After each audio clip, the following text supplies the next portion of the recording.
नमस्कार, स्वागत है आप सबका। दिन भर की तमाम बड़ी और अहम खबरों के साथ मैं हूं कवीन सिचान। शुरुआत हेडलाइन से। विश्वविद्यालयों के हालात पर संसद में चर्चा। लोकसभा में स्मृति ईरानी ने कहा, रोहित वेमुला ने नहीं ठहराया किसी को जिम्मेदार। राज्यसभा में कल होगी विस्तार से चर्चा।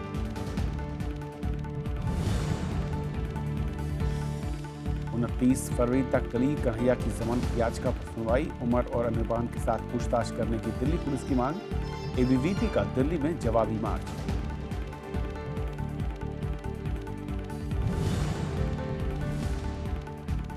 हरियाणा में पटरी पर लौटने लगी जिंदगी। हिसार और हांसी में हटा कर्फ्यू। कांग्रेस की राज्य में विधानसभा भंग कर चुनाव कराने की मांग।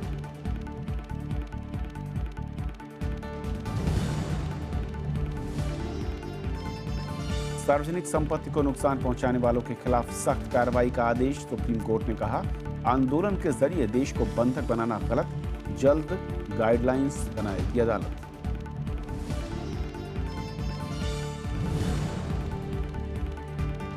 नेपाल में तारा एयरलाइंस का विमान दुर्घटनाग्रस्त। 3 क्रू सदस्यों समेत 23 की मौत। मृतकों में 2 विदेशी भी शामिल। जांच की आदेश। आइए देखते हैं पहली खबर।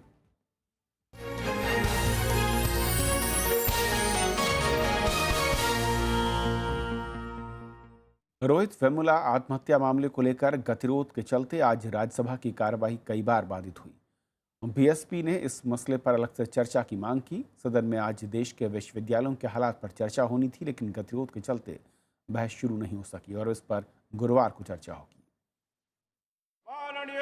बजट सत्र के दूसरे दिन गुरुवार को राज्यसभा की कार्यवाही शुरू होते ही बीएसपी सांसदों ने रोहित वेमुला के मुद्दे को लेकर सदन में अवरोध शुरू कर दिया। बीएसपी अध्यक्ष मायावती ने कहा कि रोहित वेमुला और जेएनयू मुद्दे पर सदन में अलग अलग बहस कराई जाए।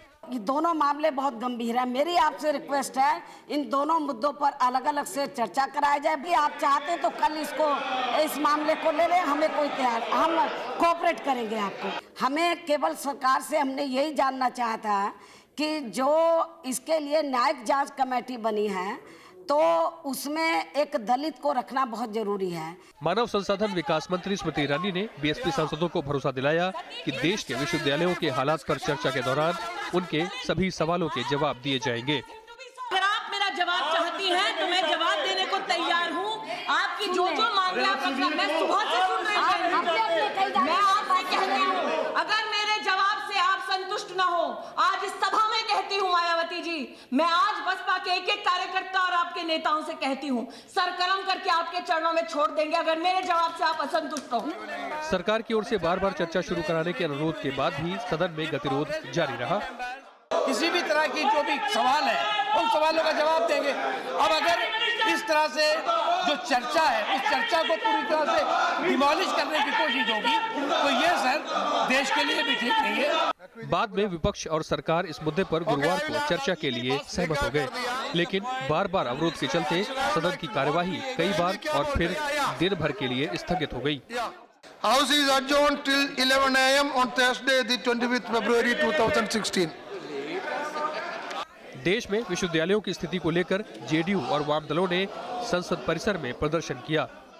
To protect the Indian Constitution and to oppose all such fabricated movements under the name of being anti-national, they shall all be opposed and opposed very strongly inside the parliament.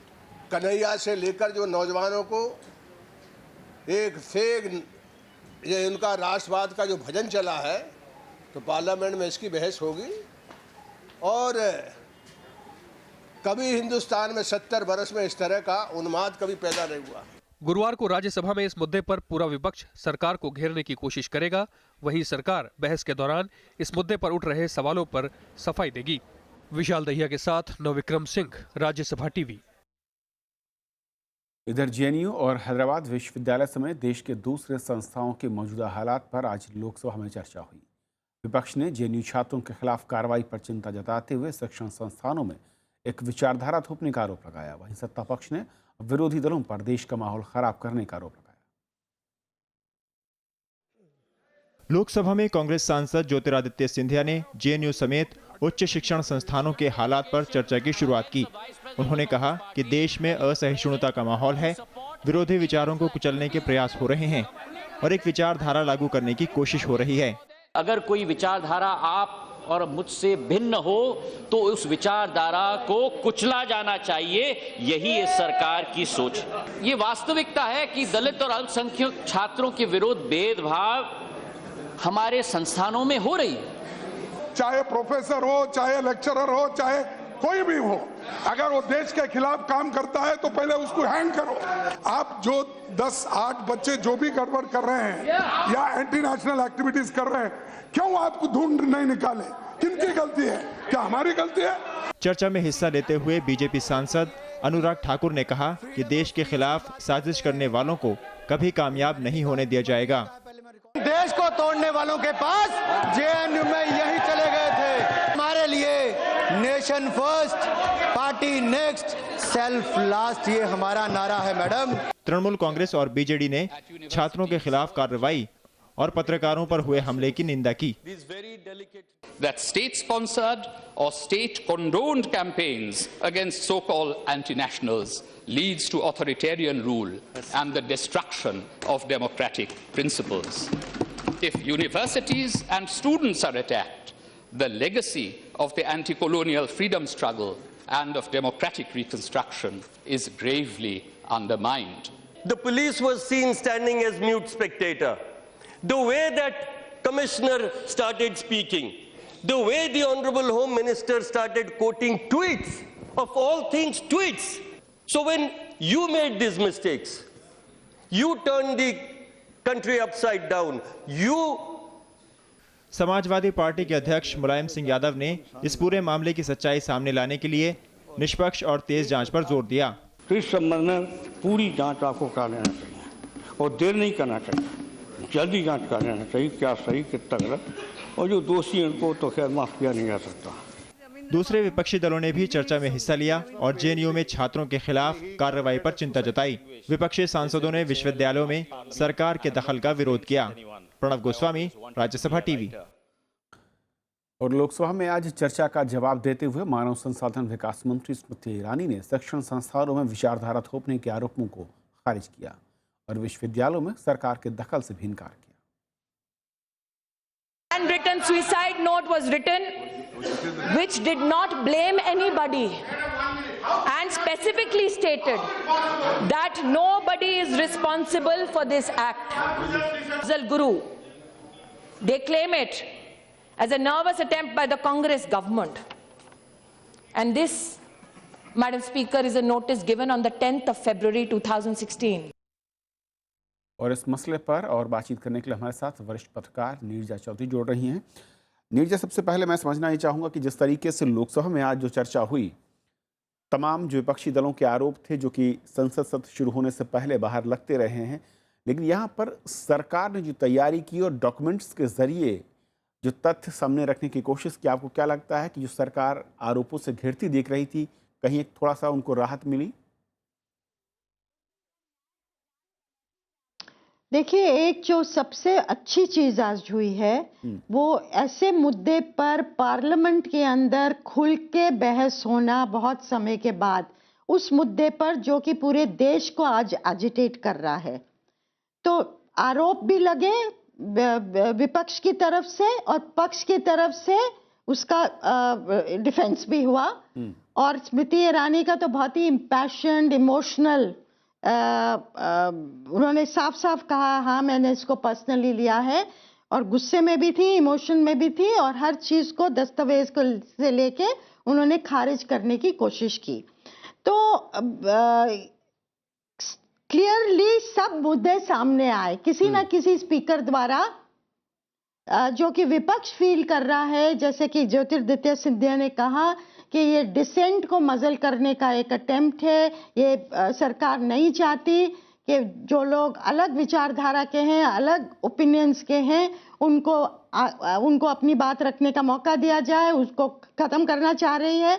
और अनुराग ठाकुर ने भी उसी तरह प्रहार किया कि आप किसके डिफेंस में रहेंगे, जो पार्लियामेंट को अटैक करते हैं या जो पार्लियामेंट को डिफेंड करते हैं। तो क्लियरली बीजेपी के वक्ताओं ने नेशनलिज्म को लेके बहुत ही आक्रामक रवैया आज अपनाया था और ऑपोजिशन की तरफ से भी उतने ही तरह इंटॉलरेंस को लेके, डिसेंट को मजल करने के मामले को लेके, यूनिवर्सिटीज में हस्तक्षेप होने के मामले को लेके सब मुद्दे आज उठे।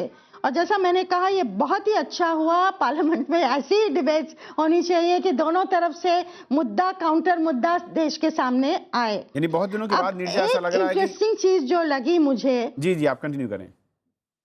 बहुत दिनों के बाद ऐसा लग रहा है, नहीं तो हल्ला गुल्ला उसी में सब कुछ खत्म हो जाता है। आज हर एक चीज को लेके एक रखा गया व्यू सामने, उसका काउंटर व्यू सामने आया है। अब देश के सामने ये पेश हुआ, लोग अपना जजमेंट करेंगे। इंटरेस्टिंग चीज जो मुझे पॉलिटिकल लेवल पे लगी वो ये है कि सीनियर लोगों ने इसमें हिस्सा नहीं लिया। वेंकैया नायडू बोले, शुरुआत ज्योतिरादित्य सिंधिया ने की, उसका जवाब अनुराग ठाकुर ने किया। स्मृति ईरानी एक यंग मिनिस्टर है, आज तो उनका एक नया स्टार के रूप में बहुत अच्छी वक्ता है। बीजेपी की महिलाओं में हम सुषमा स्वराज को ही जानते हैं अच्छे ओरेटर के रूप में। आज स्मृति ईरानी का चेहरा भी आया सामने उस तरह के ओरेटरी में। तो एक नया, जब चिराग पासवान अच्छा बोले, तो एक नया जेनरेशन ऑफ लीडरशिप पार्लियामेंट के अंदर अलग अलग पार्टी से आज सामने देखने को मिला। एक ये अलग चीज स्ट्राइकिंग थी मुझे। एक नीचे जो मैं थोड़ा सा इससे अलग करके समझना चाह रहा था कि राजनीतिक तौर पर वाकई बहुत एक अच्छी तस्वीर हमने आज देखी कि कम से कम लोकसभा में इस पर चर्चा हुई। सभी दलों ने बेबाकी के साथ जो मुद्दे या जो आरोप बाहर लगते थे वो सवाल जवाब हुए और सरकार ने उस पर अपना पक्ष रखा। एक तरफ परसेप्शन के लिहाज से यानी कहा जाए कि सरकार क्या कर रही है, विपक्ष के आरोप थे वो जनता ने आज देखा। लेकिन दूसरा मैं कहूं कि इन मसलों को या इस तरह के मसलों को लेकर जो एक संदेह है, जो एक नई चीज चाहती हैं विपक्षी पार्टियां, फिर एक जो आमजन चाहता है, क्या उस तरफ आपको लगता है कि अब एक कंसेंसस बनता हुआ दिखेगा उन चिंताओं को लेकर जो कि सामने आई है इस तरह के संस्थानों में, इस तरह की घटनाओं के बाद? नहीं, मुझे कंसेंसस बनता हुआ बिल्कुल नहीं दिख रहा है, क्योंकि विपक्ष के लोग अपनी ही बात कर रहे थे। उनका व्यू ही अलग है कि जो जेएनयू की घटना है या वेमुला की घटना है उसके बारे में, जैसे स्मृति ईरानी कहती रही कि हमने इतनी चिट्ठियां, जो भी सांसद मुझे लिखता है मैं उसके रिस्पांस में बहुत चिट्ठियां मैंने लिखी हैं। किसी ने 5-6 संसद आफ्टर संसद का वो जिक्र करती नहीं, लेकिन ये जवाब नहीं था कि क्या रोहित वेमुला के मामले में वाइस चांसलर के ऊपर मिनिस्ट्री की तरफ से दबाव पड़ा, जिसके तहत वो इतने फ्रस्ट्रेट हुए कि उन्होंने अपनी लाइफ ही ले ली। उसका डायरेक्टली जवाब नहीं था। उन्होंने कहा ये तो मैं करती आई हूँ, अपनी जो ड्यूटी है उसको मैं निभाती आई हूँ, जिसका उन्होंने पूरा ब्यौरा दिया। तो जो डायरेक्ट मुद्दे थे उसका जवाब अलग तरीके से दिया गया। और मोटा जो सामने आ रहा है ना कि विपक्ष की तरफ से ये मुद्दा दलित, और मायावती ने जो उठाया राज्यसभा में, बीएसपी अभी रोहित वेमुला के मामले को लेके ज्यादा सामने नहीं आई हैं, तो उन्होंने आज इनिशिएटिव लिया और अपने आप को एक स्पोक्स पर्सन के रूप में इस इशू को लेके सामने करने की कोशिश की। कल वो वहाँ चर्चा होगी, लेकिन वो अलग चीज है। लेकिन इस चीज पे पॉलिटिक्स अगले दिनों में जबरदस्त होने वाली है।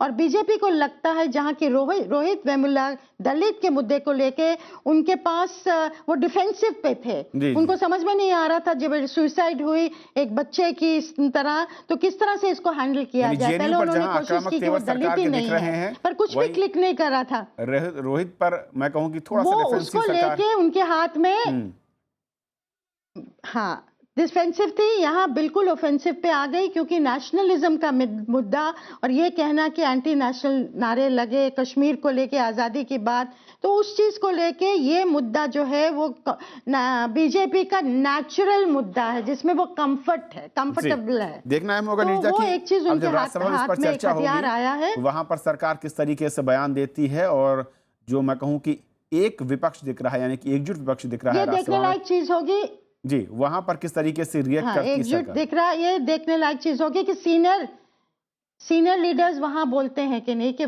जो लोकसभा में हमने देखा कि यंगर लीडर्स न्यूअर लीडर्स को सामने किया जाता है, क्या वही पैटर्न राज्यसभा में भी होगा? ये भी इंटरेस्टिंग चीज होगी देखने। बहुत शुक्रिया नीरजा। आज की जो डिबेट थी वो बहुत वेलकम थी। वेलकम डिबेट, वाकई बहुत शुक्रिया आपका इस चर्चा में शामिल होने के लिए आपका। और ये थी हमारी पहली खबर, छोटा सा ब्रेक, और ब्रेक के उस पार दिन भर की दूसरी बड़ी खबर।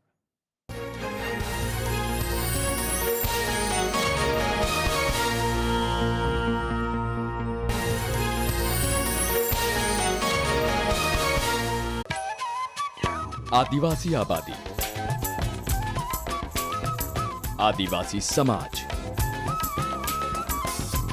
राज्यसभा टेलीविजन उठाएगा उनके मुद्दे, बनेगा उनकी आवाज। इस कार्यक्रम में हम आदिवासियों से जुड़े हुए कुछ गंभीर मसलों पर चर्चा कर रहे हैं। एक बाहर जाए, एक घर पर बसा बसीन पड़ा हुआ, तो एक बाहर जाए क्या कमाए? मक्का और ज्वार काटने के बाद में मजदूरी के अलावा दूसरा कोई उपचार नहीं है। ये काम तो करवा देते, लेकिन पिछले 5 साल के आज तक मजदूरों को पैसा नहीं मिला। भारत के टेलीविजन इतिहास में पहली बार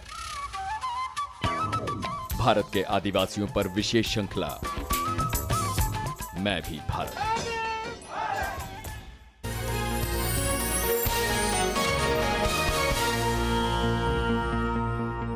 देशद्रोह के आरोप में गिरफ्तार जेएनयू छात्र संघ के अध्यक्ष कन्हैया कुमार की जमानत अर्जी पर 29 फरवरी को सुनवाई होगी। दिल्ली हाई कोर्ट में आज दिल्ली पुलिस ने कन्हैया की जमानत का विरोध किया और स्टेटस रिपोर्ट सौंप दी।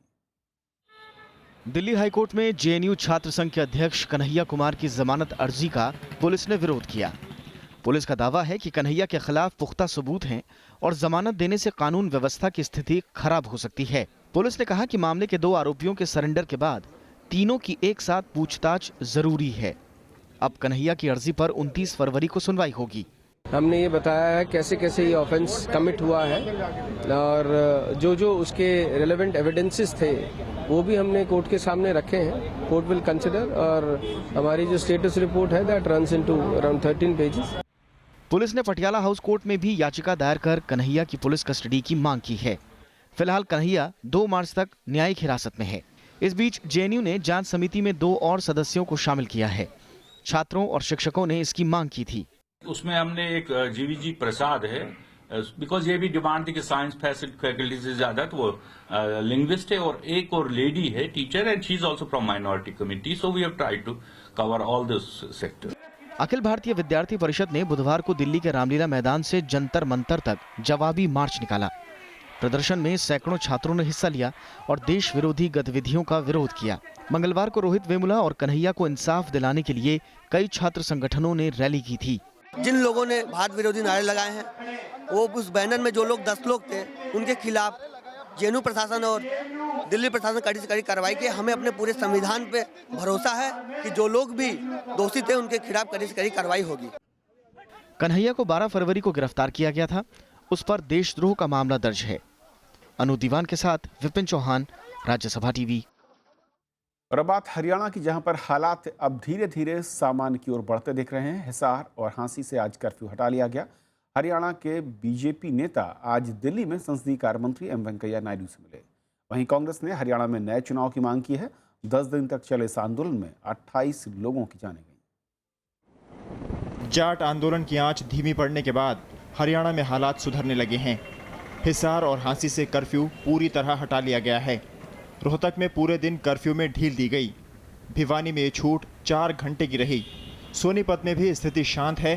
हालांकि तनाव वाले इलाकों में धारा 144 अब भी लागू है और सुरक्षा बल गश्त कर रहे हैं। प्रदर्शनकारियों ने सभी सड़कों और रेल पटरियों को खाली कर दिया है। हरियाणा के स्वास्थ्य मंत्री अनिल विज ने आगजनी और लूटपाट करने वालों पर सख्त कार्रवाई की मांग की है। उन्होंने ट्वीट कर उन अधिकारियों पर कार्रवाई की मांग की जो मूक दर्शक बने रहे। वहीं हरियाणा के कई बीजेपी और जाट नेताओं ने संसदीय कार्य मंत्री एम वेंकैया नायडू से दिल्ली में मुलाकात की। देखिए, लगातार निवेदन है, शांति भी है और हमारा आपका सबका फर्ज है शांति बनाए रखें। जो बातें लोगों से जो वायदे हुए थे उन्हें पूरा करने के लिए सरकार लगातार 3 दिन हो गए, आप देख रहे हैं, लगातार मीटिंग कर रहे हैं, लगातार बातचीत कर रहे हैं। हम उस दिशा में आगे बढ़ रहे हैं। सबका हित इसी में है कि शांति बनी रहे। इस बीच कांग्रेस ने हरियाणा सरकार से तुरंत इस्तीफा लेकर नए चुनाव कराने की मांग की है। हरियाणा की सरकार को 5 मिनट भी सत्ता में रहने का कोई हक नहीं है। हरियाणा की सरकार को तो भंग करके नए इलेक्शन में जाना चाहिए। हरियाणा जनहित कांग्रेस के अध्यक्ष कुलदीप बिश्नोई ने राज्यपाल से मिलकर राज्य में राष्ट्रपति शासन लगाने की मांग की। उन्होंने आंदोलन के दौरान कांग्रेस और INLD की भूमिका की जांच CBI से कराने की मांग रखी। सरकारी अफसर बचाने का काम करते हैं जनता को, लेकिन इस जो 8 दिन का जो मामला हुआ, इसके अंदर जो माहौल देखा कि सरकारी अफसर मूक दर्शक ना होते हुए उनके साथ मिलकर काम कर रहे हैं। दुकानें लूटी जा रही हैं, बैंक लूटे जा रहे हैं, मॉल जला दिए जाते हैं, दुकानें जलाई जाती हैं, ढाबे गाड़ियां जलाई जाती हैं और सरकारी अफसर साथ मिले हुए हैं। उनके खिलाफ भी कार्रवाई की मांग मैंने गवर्नर साहब से करी है। इस बीच हरियाणा पुलिस ने पूर्व मुख्यमंत्री भूपेंद्र सिंह हुड्डा के करीबी प्रोफेसर वीरेंद्र के खिलाफ मामला दर्ज किया है। ये FIR एक ऑडियो क्लिप के आधार पर दर्ज की गई है, जिसमें उन पर कथित रूप से प्रदर्शनकारियों को उकसाने का आरोप लगा है। INLD ने भूपेंद्र सिंह हुड्डा के खिलाफ भी FIR दर्ज करने की मांग की। भूपेंद्र सिंह हुड्डा के खिलाफ भी मुकदमा दर्ज करना चाहिए, क्योंकि प्रोफेसर वीरेंद्र जो है हर वक्त भूपेंद्र सिंह हुड्डा के साथ रहते हैं। वो उनके 10 साल तक राजनीतिक सलाहकार भी रहे। हरियाणा में जाट आंदोलन 10 दिन तक चला। इस दौरान बड़े पैमाने पर सरकारी संपत्ति को नुकसान पहुंचाया गया। साथ ही कई दुकानों और मॉल्स को भी आग के हवाले कर दिया गया। जाट समुदाय OBC कोटे के तहत आरक्षण की मांग कर रहा है। रविंद्र सिंह चौरान के साथ ब्यूरो रिपोर्ट, राज्यसभा टीवी। देश में आंदोलनों के चलते होने वाले नुकसान पर सुप्रीम कोर्ट ने चिंता जाहिर की है। कोर्ट ने कहा कि मांगों को मनवाने के लिए देश को बंधक बनाना किसी भी तरह से जायज़ नहीं और लोगों की संपत्ति को नुकसान पहुंचाना भी गलत है। अदालत ने इसके लिए जिम्मेदार दल से नुकसान की वसूली पर जोर दिया। सुप्रीम कोर्ट ने ये बातें हार्दिक पटेल के मामले की सुनवाई के दौरान कही। कोर्ट ने कहा कि ऐसी तोड़फोड़ की जवाबदेही तय करने के लिए वो दिशा निर्देश भी बनाएंगे। गौरतलब है कि गुजरात में पटेल आरक्षण का आंदोलन हो या फिर हरियाणा में जाट आंदोलन, इस दौरान सरकारी संपत्ति और निजी संपत्तियों को भारी संख्या में नुकसान पहुंचा था।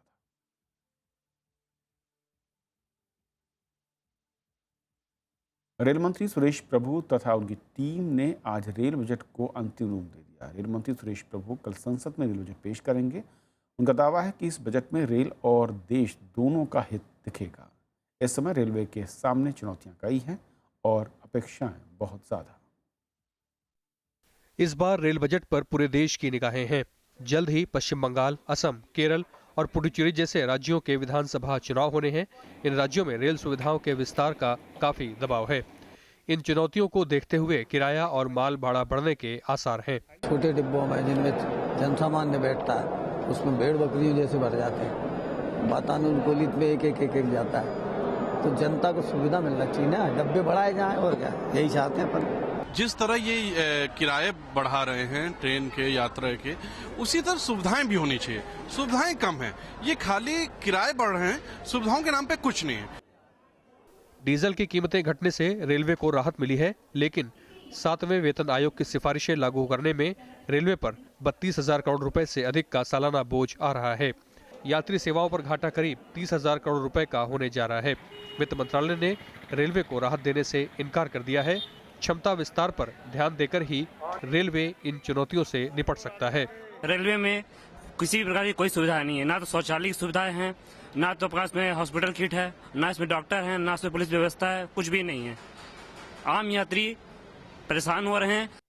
यात्री सेवाओं को बेहतर बनाने, आधुनिकीकरण और सुरक्षा मद में रेलवे को भारी धन की आवश्यकता है। साथ ही चुनावी राज्यों के लिहाज से भी कुछ कदम उठाने होंगे।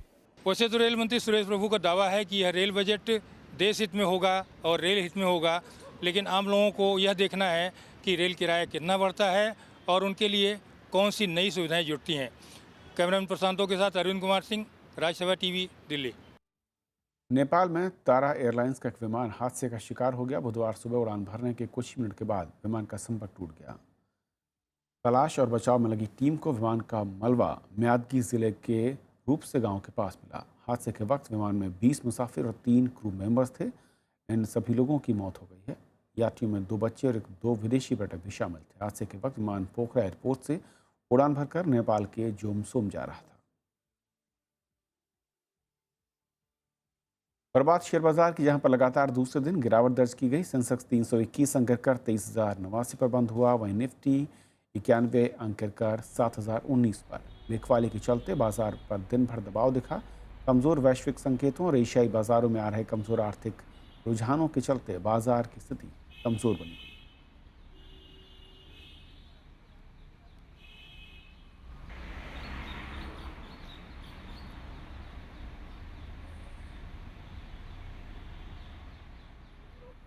और अब कुछ और खबरें संक्षेप में।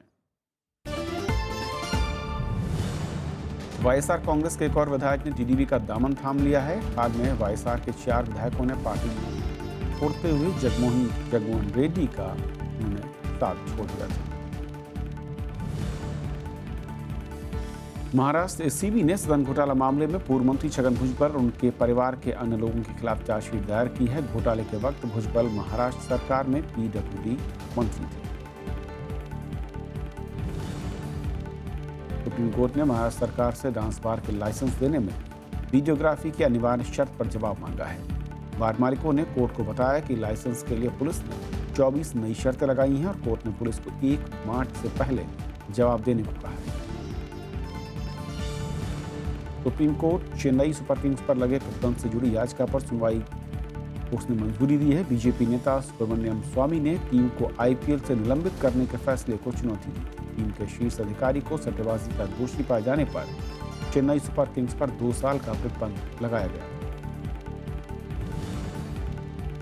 अभिनेता संजय दत्त की रिहाई के खिलाफ बॉम्बे हाई कोर्ट में एक याचिका दायर की गई है, जिसमें दलील दी गई है कि संजय दत्त की सजा में जैसी नरमी बरती गई वैसी ही ढिलाई ऐसे ही अन्य 500 कैदियों के मामले में नहीं है।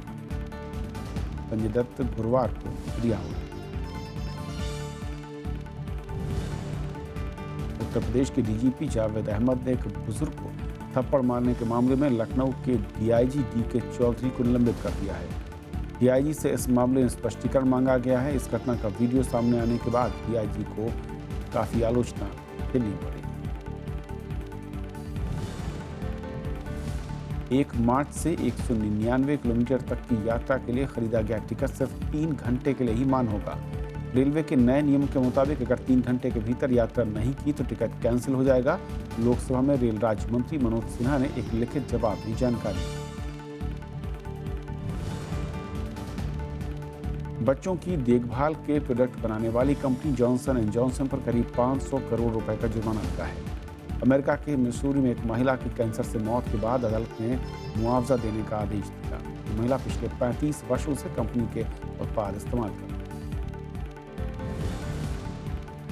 फिजी में आए भीषण चक्रवाती तूफान में मरने वालों का आंकड़ा बढ़कर 36 हो गया। अधिकारियों ने मृतकों की संख्या और बढ़ने की आशंका जताई।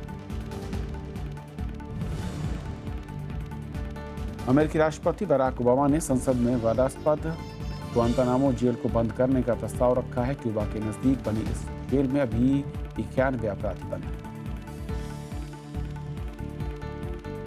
तो खबरों के आज के सफर में इतना ही। नमस्कार।